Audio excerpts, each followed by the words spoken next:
Although we might not realize it, organizations and bureaucracies play an increasingly large role in our lives. And when social scientists talk about organizations, they are talking about institutions that are designed for a specific purpose. They have a collective goal. And they are often set up to achieve, or to try to achieve, maximum efficiency. So the US Postal Service delivers our mail, McDonald's gives us fast food, the same fast food, wherever we might travel, and Time Warner Cable delivers TV and internet access. There are three main types of organizations: utilitarian organizations, normative organizations, and coercive organizations. In utilitarian organizations, members are paid for their efforts. So this includes things like businesses and government jobs. But it also includes universities. You might not get paid to attend, but you do receive a diploma in exchange for your time.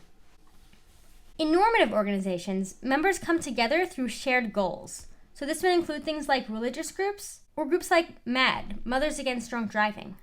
And because shared goals are really the focus of these organizations, they're typically characterized by a positive sense of unity and purpose. Coercive organizations are organizations where the members really don't have that much of a choice about membership.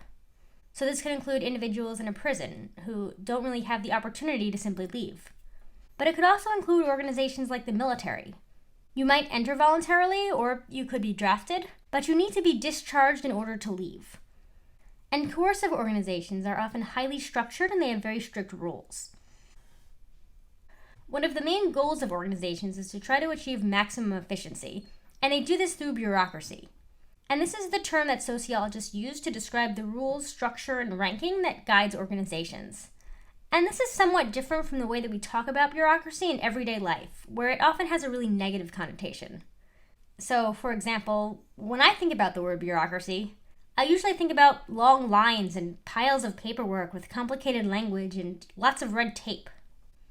But when social scientists talk about bureaucracy, they're talking about the structure of the organizations that keeps them running day to day. That said, we also use the term bureaucratization to describe the process by which an organization becomes increasingly governed by law and policy. And I think the best example of this is how customer service has changed. I'm old enough to remember just being transferred to a single person when I called customer service. But now I have the experience, and maybe you have it too, of being moved through 12 different menu options before I find what I need, or being passed around from person to person as they try to figure out who can help you with your problem.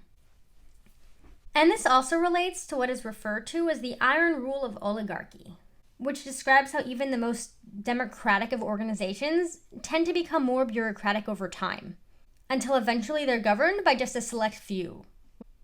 And why would this happen? Well, conflict theorists would point out that once a person gains a leadership role within an organization, they might often be hesitant to give it up. So they would have a vested interest in clinging to power. But it's also possible that people who achieve power often have certain skills or knowledge that might make them really valuable leaders. Another process that influences organizations is McDonaldization, which describes how the policies of fast food organizations have come to dominate other organizations within American society. Specifically, we're talking about the principles of efficiency, calculability, predictability, and control. And these principles have come to dominate really everything, from medicine to education, even sporting events and entertainment. So think about movie theaters. Movie theaters have become increasingly similar to one another, especially in terms of seating and number of theaters and how their concession stands are set up. You used to have to show up at a theater in order to buy tickets, but now you can do so over the phone and even online, using the exact same ticket systems for basically all theaters. And concession stands don't just look the same from theater to theater, they also carry the exact same brands. They all generally show the same popular movies and have the same pre-show entertainment in the form of quizzes or movie facts or commercials for other films. And I don't necessarily mean to imply that any of this is a bad thing, because I don't necessarily believe that that's the case. I think that just like everything else, this has both positive and negative aspects to it. So however you decide to view McDonaldization, the important thing is to know that it exists and to be able to recognize it in society.